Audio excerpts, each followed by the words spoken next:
സ്വാഗതം ശർമ്മജി. നമസ്കാരം. നമുക്ക് കത്ത് വന്നിരിക്കുന്നത് ചങ്ങനാശ്ശേരിയിൽ നിന്നാണ്. നവമിയാണ് കത്ത് അയച്ചിരിക്കുന്നത്. നമ്മ ഈ പ്രോഗ്രാം സ്ഥിരമായി കാണാറുണ്ടെന്ന് പറയുന്നുണ്ട്.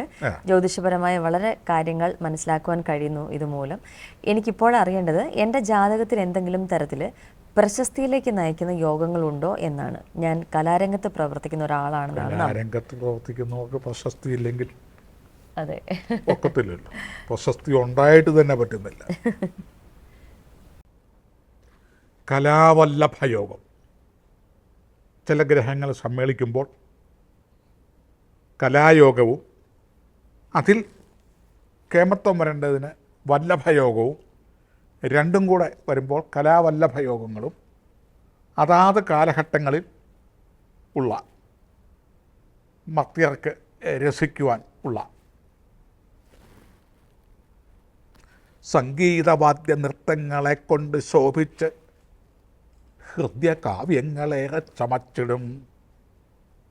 സംഗീതവാദ്യ നൃത്തങ്ങളെ കൊണ്ട് ശോഭിക്കും ഹൃദയകാവ്യങ്ങളേറെ ചമച്ചിടും. മർത്യദർശനമാത്രയിൽ വാസുത നരചിത്തം ധരിച്ചിടും. ഒന്നാം സ്ഥാനം തന്നെ ചൊല്ലേണ്ടും നടികളും നടന്മാരും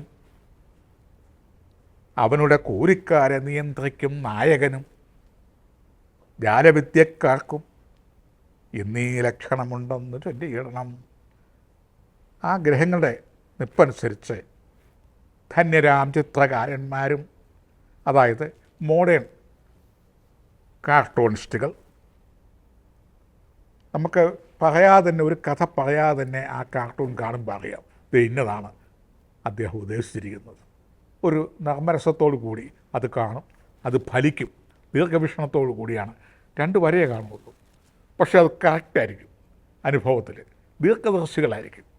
അതുപോലെ തന്നെ മോഡേൺ യുഗത്തിൽ പെട്ട നൃത്തങ്ങൾ, ഗീതങ്ങൾ, പ്രത്യേക പാട്ടുകൾ, അതായത് 10, 20, 30 കൊല്ലം സാധകം ചെയ്ത് സംഗീതവും കർണാടക സംഗീതവും ഒക്കെ പഠിച്ചു വരുന്നതിനേക്കാൾ 10 മിനിറ്റ് കൊണ്ട് 20 മിനിറ്റ് കൊണ്ട് ക്യാപ്സൂൾ പോലെ എന്തൊക്കെയോ ചില വാക്കുകളും ചില മ്യൂസിക്കുകളും കൊണ്ട് പാട്ട് എന്ന് പറഞ്ഞ കോടികൾ സമ്പാദിക്കുന്നവരുണ്ട്. ഈ യുഗത്തിൻ്റെ പ്രത്യേകതകളാണ്. അതുപോലെ ഡാൻസുകൾ, അതുപോലെ പല രംഗങ്ങൾ, അഭിനയങ്ങൾ, ഇതൊന്നും ആരെയും കുറ്റം പറഞ്ഞിട്ട് കാര്യമില്ല. മനുഷ്യനെ രസിക്കുന്ന, തൃപ്തിയാകുന്ന, അവൻ്റെ വിഷമതകൾ മറന്ന് ഉല്ലസിക്കാൻ ഏത് കലയാണോ അതിൽ മനുഷ്യൻ ആകർഷനാവും. അപ്പോൾ അതിൽ കൂടുതലും ഇതിനകത്ത് നൃത്തങ്ങൾ, ഗാനങ്ങൾ, ധന്യരാം ചിത്രകാരന്മാർ, വാദ്യോപകരണ സംഗീതങ്ങൾ പ്രവർത്തിക്കുന്നവർ, അഭിനേതാക്കൾ എന്നീ മേഖലകളിൽ എത്തേണ്ടവരാണ് കലാവല്ലഭയോഗം. ആ കലാവല്ലഭയോഗത്തിനകത്ത് കഴിഞ്ഞ എപ്പിസോഡിൽ പറഞ്ഞിരിക്കുന്ന പോലെ ശുക്രൻ, അതുപോലെ തന്നെ വ്യാഴഗ്രഹം, ബുധഗ്രഹം മുതലായ ഗ്രഹങ്ങളുടെ നല്ല പവറുകൾ വേണം. നല്ല പവേഴ്സിൽ നിൽക്കുന്നവരായിരിക്കണം.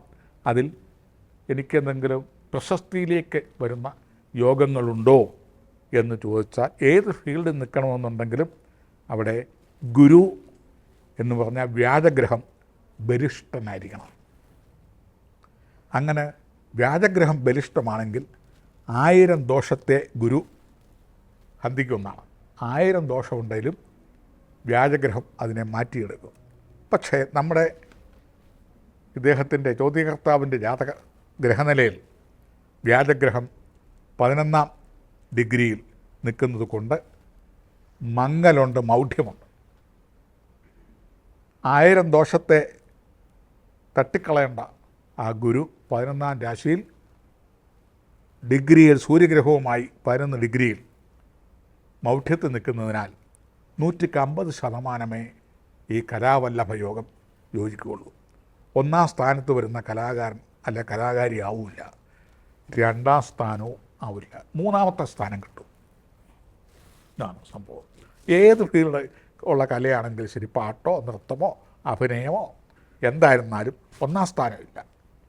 1ാം സ്ഥാനം നിൽക്കുന്നവർക്ക് ഓട്ടോമാറ്റിക്കലി ഇതെല്ലാം ഗ്രഹങ്ങൾ അനുഗ്രഹമായിട്ട് ഇതൊന്നും കണ്ടുപിടിക്കേണ്ട കാര്യങ്ങൾ തന്നെ വരുന്നില്ല. അതിനു മുമ്പ് അവർ പ്രസിദ്ധിയിലായിരിക്കും. 2ാം സ്ഥാനം അല്പം മെനക്കേട് കൊണ്ടും കഷ്ടപ്പാട് കൊണ്ടും കൂടെ ഉയർത്തെഴുന്നേറ്റ് വരുന്ന കാലഘട്ടങ്ങളാണ്. ഏതാണ്ട് ഒരു 27 വയസ്സ് മുതൽ അല്ലെങ്കിൽ രണ്ടാം പന്തീരാണ്ട് കൊല്ലം മുതൽ, രണ്ടാമത്തെ പന്തീരാണ്ട് 24 വയസ്സ് മുതൽ